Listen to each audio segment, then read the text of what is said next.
কথাগুলো কোনো বয়ান বা কোনো ওয়াজ না, এখানে যে কথাবার্তা হবে আমি অনেক মোতালা করেছি, অনেক অধ্যয়ন করেছি। এর মধ্যে থেকে ছোট্ট একটা বই আছে আমার কাছে, বই না মূলত এটাও একটা ভাষণ, একটা কথা। আমার উস্তাদ, আমি কিতাব বিভাগে প্রথম যে উস্তাদের কাছে পড়াশোনা করেছি, প্রথম কিতাবটা আমি পড়েছি সেই উস্তাদের মাদ্রাসা, সেখানেরই ওই উস্তাদেরই আমার একটি নসিহতমূলক আলোচনা, সেটাই কয়েকটা পৃষ্ঠার মধ্যে বই আকারে আছে। আমি এই বইটা পড়ার পরে দেখলাম যে আমার নতুন কোনো কথা বলার প্রয়োজন মনে করি না। আমি এই বইটা থেকে মাঝে মাঝে থেকে কিছু আলোচনা আপনাদের সাথে করতে চাই।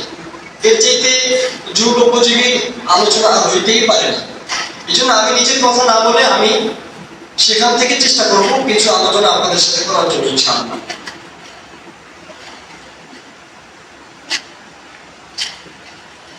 আমরা এখানে বসছি, আসছি, আমাদের উদ্দেশ্য হলো একে অপরের কল্যাণ কামনা করা।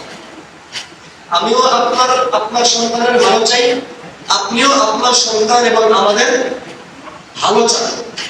অতএব এই মজলিস আল্লাহ রাসূলের ভাষায় জান্নাতি মজলিস। বুখারী শরীফের হাদিসের মধ্যে আল্লাহ রাসূল বলেছেন যে দ্বীন হলো একে অপরের কল্যাণ কামনা করা। এইটা নামই বলছেন দ্বীন। একে অপরের কল্যাণ কামনা করা, এইটার নামই কি? দ্বীন। এইটাই সম্পূর্ণ দ্বীন। এটা যখন শুরু হয়ে যাবে সমাজের মধ্যে, পরিবারের মধ্যে, এলাকার মধ্যে সবাই সবার ভালো চায়, তখন আর দ্বীনি পরিবেশ হইতে আর কোনো বাধা থাকবে না। পুরো এলাকাটাই তখন কি হয়ে যাবে? এমনিতেই দ্বীনি পরিবেশ হয়ে যাবে। একজন তালিব, একজন শিক্ষার্থী, একজন ছাত্র ছাত্রীর দুইটা দিক থাকে, দুইটা অংশ থাকে। একটা হলো তার মাদ্রাসা, আরেকটা হলো তার বাড়ি অথবা পরিবার। একটা হলো তার মাদ্রাসা, আরেকটা হলো তার পরিবার। এই দুইটা অংশের যদি সমন্বয় না থাকে, এই দুইটা অংশের যদি সমান ভূমিকা না থাকে, তাহলে ওই শিক্ষার্থীর, ওই তালিবুল ইলমের কাঙ্ক্ষিত লক্ষ্যে পৌঁছানো খুবই কষ্টকর হয়ে যায়। সমন্বয় অথবা সমান ভূমিকা উভয়ের যদি না থাকে, তাহলে কাঙ্ক্ষিত লক্ষ্যে পৌঁছানো কি হয়ে যায়? খুব কঠিন হয়ে যায়। যদি একটু বেশি বলি, অনেক সময় সে ব্যর্থ হয়ে যায় জীবনে। অনেক সময় সে কি হয়ে যায়?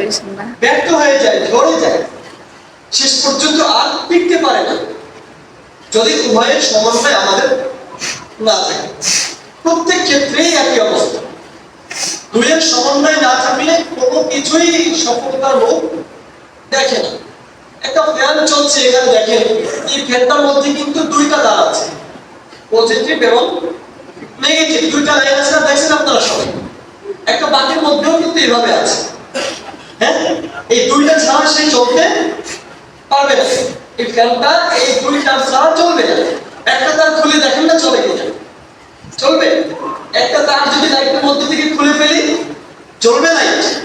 চলবে। একটা পাখির একটা ডানা যদি কেটে ফেলে বা ছিঁড়ে ফেলে, ওই পাখি উঠতে পারবে? পারবে বলেন? একটা কি দিয়ে, কি পাখা দিয়ে ওই পাখি ওড়া সম্ভব না। তো তেমনি ভাবে প্রত্যেক জিনিসই আমার দুই পক্ষের সমান সমন্বয় অথবা সমান ভূমিকা না থাকলে কোনো কিছুই যেভাবে চলে না। তো একজন তালিবুল ইলম, একজন ছাত্র অথবা একজন শিক্ষার্থীও তেমনই, যে দুই পক্ষের সমান ভূমিকা, সমান সমন্বয় না থাকলে, মাদ্রাসা এবং বাড়ি, মাদ্রাসা এবং পরিবার, শিক্ষক এবং পিতামাতা, অভিভাবক, এদের মধ্যে সমান সমন্বয় না থাকলে ওই ছাত্র আমার আপনার সেই কাঙ্ক্ষিত লক্ষ্য, সেখানে সে পৌঁছাতে পারবে না, অসম্ভব হয়ে যাবে তার জন্য। এজন্য আমাদের এই মজলিসটা হলো এই সমন্বয়ের মজলিস। আমরা যেন সমন্বয় করে ওর জন্য কাজ করতে পারি, ওর জন্য যেই কাঙ্ক্ষিত লক্ষ্য, আমাদের ইচ্ছা, আমাদের স্বপ্ন, সেটা যেন আমরা বাস্তবায়ন করতে পারি, ইনশাআল্লাহ। একজন ছেলে যথেষ্ট পরিমাণে মুজাহাদা, মেহনতের সাথে লেগে থাকে, এই লাইনটা অন্য কোনো লাইন না, এইটা অন্য কোনো সাধারণ দুনিয়াবি লাইন না। এই রাস্তাটা সব রাস্তার মতো না, এই রাস্তাটা অত্যন্ত কঠিন এবং সুন্দর একটি রাস্তা। গোলাপ যেভাবে কঠিন এবং তার গায়ে যেভাবে সুন্দর এবং তার গায়ে কি যেভাবে কাটা, এই পথটাও এমনই সুন্দর, কিন্তু পথে পথে কাটা বিছানো, চলা খুব মুশকিল, খুব পেরেশানি। ওকে একজনকে নামানো পরে দুটো নামাইতে পারছেন না।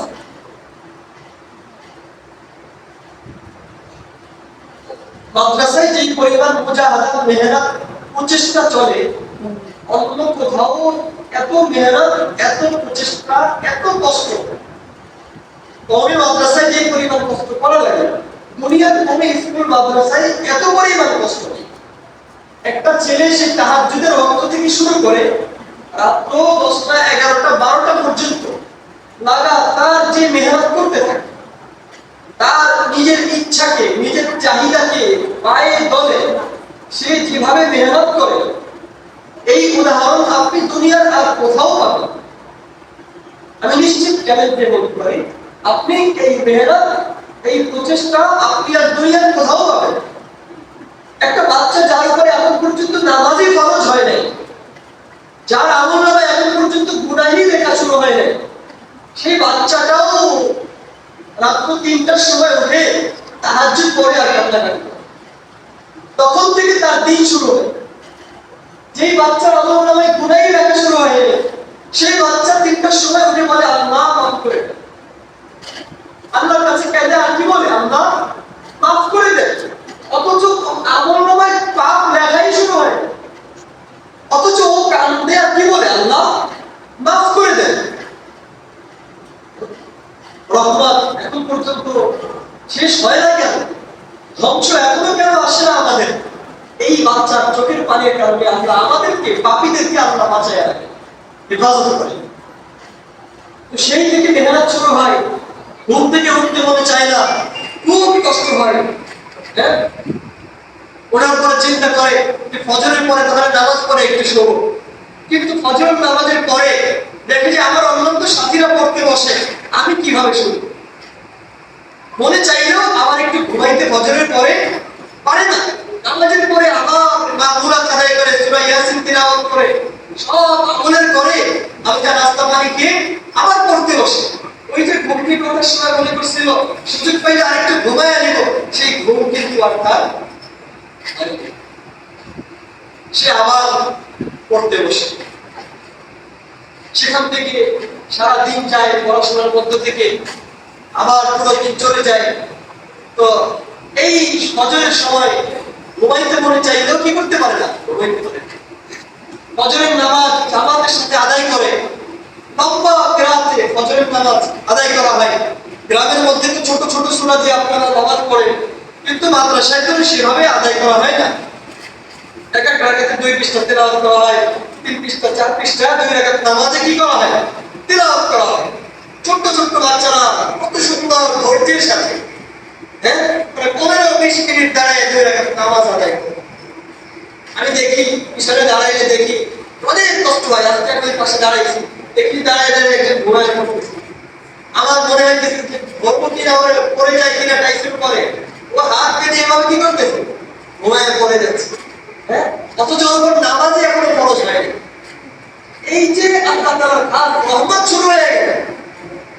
এই রহমত কোন একটা সময় মাঝে মধ্যে ওর উপর থেকে সরে যায় আপনার আমার ভুলের কারণে, আপনার আমার সঠিক পরিচর্যার কারণে, না করার কারণে এত সুন্দর নিষ্পাপ এবং সুন্দর শুরুর জীবনটা ধ্বংস হয়ে যায়। দেখবেন যারা মাদ্রাসায় পরে নষ্ট হয়ে গেছে, ধ্বংস হয়ে গেছে, শেষ পর্যন্ত টিকে থাকতে পারেনি, অথবা ঝরে পড়ছে মাঝখানে 2, 4, 5 বছর, 8 বছর, 10 বছর পড়ার পরেও আর এই লাইফে দেখবেন যে অভিভাবক অথবা অন্য যে কোনো সমস্যা ওর মধ্যে ছিল, তার কারণে সে ওখান থেকে ঝরে পড়ছে। বিভিন্ন বাধা, প্রতিবন্ধক এখানে আসবে, এই রাস্তায় চলতে গেলে আসবে, কিন্তু আমাদের কি সব অবস্থায় সতর্ক থেকে ওকে সহযোগিতা করে দিতে হবে। এক্ষেত্রে আমাদের সর্বোচ্চ সতর্কতা অবলম্বন করতে হবে। আব্দুল্লাহ তাহারপুরি রহমাতুল্লাহি আলাইহি বলতেন, যেদিন সন্তানকে মাদ্রাসায় ভর্তি করবে, যেদিন সন্তানকে মাদ্রাসায় ভর্তি করবে, সেদিন মনে করবে যে তুমিও সেই মাদ্রাসায় ভর্তি হয়ে গেছো, তুমি নিজেও কি হয়ে গেছো, মাদ্রাসায় ভর্তি হয়ে গেছো। এটা আমি একটা বইয়ের মধ্যে থেকে, কিতাবের মধ্যে থেকে আমি এটা নিয়ে আসছি। এটা যদি মনে করতে পারো আমিও আজকে থেকে এই মাদ্রাসার ছাত্র, আমিও আজকে থেকে এই মাদ্রাসার ছাত্র, মা যদি মনে করে মেয়েটাকে মাদ্রাসায় দিয়ে আসলাম, আমিও আজকে থেকে এই মাদ্রাসার একজন ছাত্র, বাবা যদি মনে করে আমি এই মাদ্রাসার একজন ছাত্র, এভাবে যদি মনে করতে পারো, আব্দুল্লাহ বাহাদুর রহমাতুল্লাহি আলাইহি বলেন যে তাহলে তোমার সন্তান অবশ্যই মানুষ হবে ইনশাআল্লাহ। আমি সন্তানকে মাদ্রাসায় দিয়ে আমি শরীয়ত মুখী আমি আর হইলাম না। আমার সন্তান মাদ্রাসায় পড়ে কিন্তু আমি নামাজ পড়ি না, তাহলে ওই সন্তান কিভাবে মানুষ হবে বলেন? আমি সন্তানকে মাদ্রাসায় ভর্তি করে দিলাম কিন্তু শরীয়তের কোনো আলামত আমার চেহারার মধ্যে নাই, আমি দাড়ি রাখি না, দাড়ি ছোট করি, হারাম করি, আমি দাড়ি ছিঁড়তে ফেলি, আমি কেটে ছোট করে রাখি, আমি বিড়ি খাই, আমি সিগারেট খাই, তাহলে আমার এই ছেলে কিভাবে আলেম হবে, কিভাবে ওর গন্তব্যে পৌঁছে দেবো? ওকে যে জন্য দিয়েছি আমি তার সম্পূর্ণ বিরোধী কাজ করে নিলিপ্ত। মেয়েটাকে মাদ্রাসায় দিয়েছি আমি, কিন্তু আমি পরপুরুষের সাথে দেখা সাক্ষাৎ করি, আমি পড়তে পারি না, তাহলে আমার কাঙ্ক্ষিত লক্ষ্য তো অর্জিত হবে না। হবে বলেন? আমি আমার মেয়েকে যদি মাদ্রাসায় ভর্তি করে আমি যদি সবার সাথে দেখা দিই, আমার দেবরের সাথে দেখা, আমার ভাসুরের সাথে আমি দেখা দিই, আমি যদি অন্যান্য পুরুষ তাদের সাথে দেখা যায় তাই হারাম, আমি যদি তাদের সাথে দেখা সাক্ষাৎ করি, তাদের সামনে যাই, তাদের সাথে কথা বলি বিনা প্রয়োজনে, তাহলে আমার যে মেয়েকে মাদ্রাসায় দেওয়ার উদ্দেশ্য, ওই উদ্দেশ্য সফল হবে বলেন? হবে না। এই জন্য সর্বপ্রথম আমাদেরকে নিয়ত খালেস করে নিতে হবে, আমার নিয়তকে পরিশুদ্ধ করে নিতে হবে। আমার নিয়ত যদি শুদ্ধ না হয়, আমার নিয়ত যদি খালেস না হয়, তাহলে আমার সন্তান গন্তব্যে পৌঁছতে পারবে না, কখনোই পারবে না, কখনোই কি করবে না বলেন? পারবে না। আমরা অনেক সময় বাধ্য হয়ে সন্তান মাদ্রাসায় দেই, যে মায়ের পেটে থাকতে মান্যত করেছিলাম যদি ছেলে হয় তাহলে মাদ্রাসায় পড়াবো। অনেক বলে না, অনেকে কি বলে, অনেকের মাথায় কাজই করে না, ব্রেন খুবই দুর্বল। আমরা বলি যে ও হেফজ পারবে না, 8-10 বছর হয়ে যাবে তারপরও কি করবে না, ও হেফজ পারবে না, এটা সম্ভব না। সবার বিধা আল্লাহ এক জ্ঞান নাই। গার্ডিয়ান বলে হুজুর ওর মার পেটে থাকতে মান্যত করেছিলাম, ওরে হেফজ পড়ানি লাগবে, তারপর পড়তে পড়তে বুড়া হয়ে যাবে, তারপরে হেফজ পড়াবে। ও কি হয়ে যাবে, ও বৃদ্ধ হয়ে যাবে, তারপরে ওকে কি করতে হবে, মৃত্যু পরেই না। কি পরিমাণ জুলুম আমি করবো? এভাবে কি করা যাবে না বলেন? মান্যত করে যদি এভাবে বলি যে মান্যত করেছিলাম, এখন তো না পড়িয়েও কোনো উপায় নেই, এভাবে যদি বলি তাহলে কিন্তু আমার নিয়ত সহি হইল বলেন? আমার নিয়ত কিন্তু আর সহি হইল না, তাহলে আমি আমার সন্তানকে তার কাঙ্ক্ষিত উদ্দেশ্যে পৌঁছাতে পারবো। এজন্য এই ধরনের নিয়ত যদি থাকে তাহলে আমরা আজকে থেকেই এই নিয়তকে কি করব, আমার সঠিক নিয়তে সহি নিয়তে ফিরে যাবো ইনশাআল্লাহ। সবাই নিয়ত করলাম কিন্তু নিয়ত সহি ছিল না। নিয়ত করছিল আল্লাহ যদি সুস্থ বানায় দেয় তাহলে মাদ্রাসা করব, অসুস্থ ছিল ছোটবেলায়, যদি বলে কি আল্লাহ যদি সুস্থ করে দেয় তাহলে কি করবো, মাদ্রাসায় পড়াবো।